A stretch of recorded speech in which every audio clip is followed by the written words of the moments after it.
এখন ভিকি জানতে পেরে গিয়েছে যে গ্রামের মেয়েদেরকে কে কোথায় নিয়ে যাচ্ছিল। তাই জন্য ও রুদ্রের কাছে যাচ্ছিল। কিন্তু রুদ্র ও বিট্টু আগে থেকেই একটি লাইব্রেরিতে বসেছিল।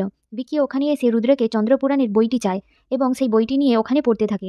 যেখানে লেখা ছিল যে একটি মহিলা যখন তার ভালোবাসার মানুষকে বিয়ে করতে যাচ্ছিল, তখন কিছু লোক একসাথে হয়ে ওর প্রেমিককে মেরে ফেলে এবং তার গলা কেটে দেয়।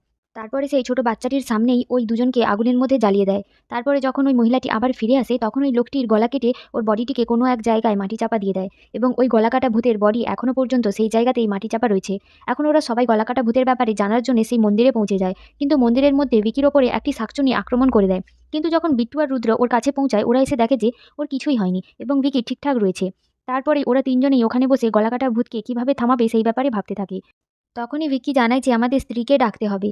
কিন্তু স্ত্রীকে আমরা ডাকবো কিভাবে? তখন ভিকি জানায় যে শুধুমাত্র একজনই আছে যে আমাদেরকে স্ত্রীর কাছে পৌঁছাবে। এরপরে ভিকি আর বিট্টু দুজনেই জানার কাছে পৌঁছে যায়।